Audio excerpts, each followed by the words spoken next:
Nepal, Arzu Rana Deuba. Es un privilegio, señora ministra de Excelencia, contar con su participación en este panel. Nepal ha logrado mucho en términos de inclusión y derechos humanos de los grupos minoritarios. Y en ese sentido, ¿podría darnos luz sobre las disposiciones que han tomado en Nepal y su impacto en la comunidad LGBTI+, y cómo este desarrollo podría inspirar o motivar a otros países, en particular del sur global? Muchas gracias. Thank you so much. I would like to thank you for this opportunity to share my views on this platform. I would also like to share my special appreciation to Germany and Mexico for organizing this conference as co-chairs of the Equal Rights Coalition. The journey towards ensuring rights of the LGBTQ plus persons has been long and complex, not only for Nepal but globally, like we've been hearing since the morning. Yet I am proud to share that Nepal stands as a pioneer in Asia in advancing LGBTQ plus rights and a testament to our progressive legal framework and social transformation. And many of you may not be aware, but Nepal had undergone a decade-long insurgency, after which we took 10 more years to write a constitution through the constitution assembly process, and in that constitution writing, a lot of the minority rights were ensured, and a lot of the people, stakeholders, also got to write this constitution, including a member of parliament who was from the community. When it comes to inclusion and human rights of gender minorities, Nepal is indeed a trailblazer. We have been the beacon for the rights of gender minorities in Asia and globally as well. In particular, I would like to share three broad steps that Nepal has taken to ensure such provisions. First, on the judicial front, the Supreme Court of Nepal has rendered various progressive rulings on the rights of gender minorities. In 2007, the court gave a historic verdict in Pant versus Nepal case. In the court's verdict, the government was asked to legally recognize the third gender category and audit all laws to assess and change those which discriminated against LGBT people. This case of the court has also been cited in courts across the world, including the Supreme Court of India, the European Court of Human Rights, and the courts in the United States. This year, the Supreme Court issued an interim order recognizing same-sex marriage, making Nepal the first country in South Asia to take this bold step. So our judiciary has been very forthcoming and very progressive in this order. Second, on the legislative front, we have enacted several progressive laws for inclusion and human rights of sexual minorities. Our constitution recognizes the rights of LGBTQ plus individuals, making it the first in Asia to acknowledge the human rights of gender minorities. As we promulgated this constitution in 2015, we became the world's 10th country to provide constitutional protection to LGBT people. It is also pertinent to recall that Nepal had Asia's first openly gay elected official in the federal parliament in 2008. And he has also continued now, and one of the representatives from his NGO is also here, the Blue Diamond Society of Nepal.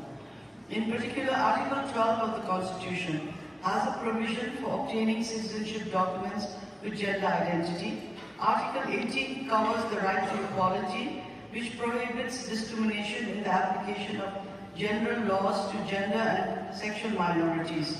It also pertains to special provisions to protect, empower, and develop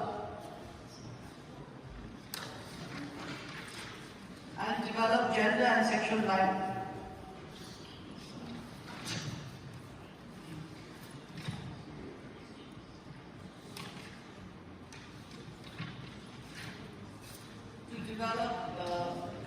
Article 42 provides for social justice with gender and sexual minorities to participate in state bodies and public services. So they cannot be discriminated on the basis of sexual orientation. These constitutional provisions have empowered individuals to live with dignity and equality Moreover, our penal codes and other laws have progressive arrangements compared to the criminalization of homosexual behavior in many other countries. Third, on the administrative front, the documents issued by Nepali authorities have accommodated the rights of gender minorities. For example, the Election Commission added the third option of gender identity in the voter rolls in 2010. This format was also adopted in the immigration forms. In 2011, we became the world's first country to include a third gender on the federal census. In 2015, we also began issuing passports which recognize 3 genders. Recently, the government has initiated registration of marriage for gender and sexual minorities.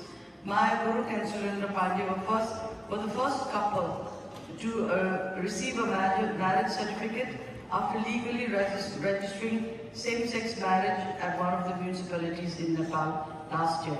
The Ministry of Women, Children and Social Affairs at the federal level, the Social Development Ministries at the provincial level, and the local municipalities have allocated budgets for the LGBTQI for their livelihood. So we have livelihood projects which have budget allocation for all the minority communities.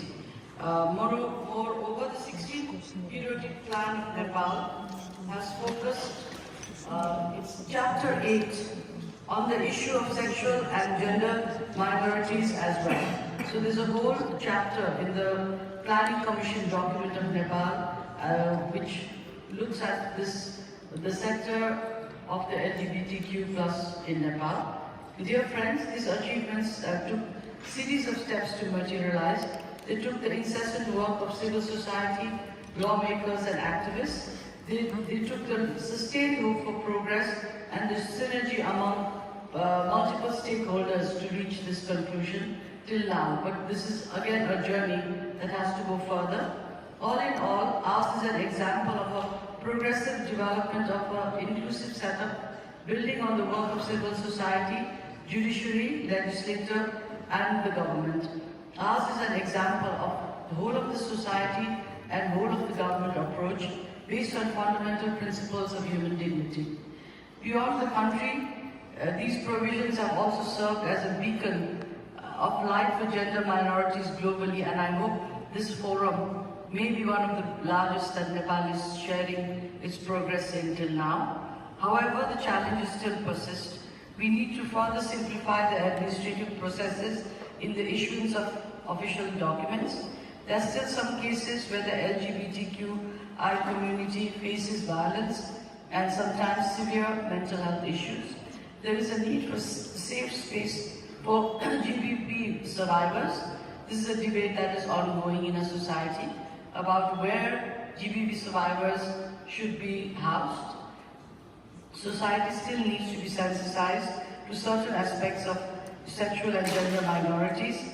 The line of defense for protection of minority rights should be drawn up not only in the legal codes but also in the very minds of the people. So our orientation that we need to do of all the rights that have been awarded is still very vast.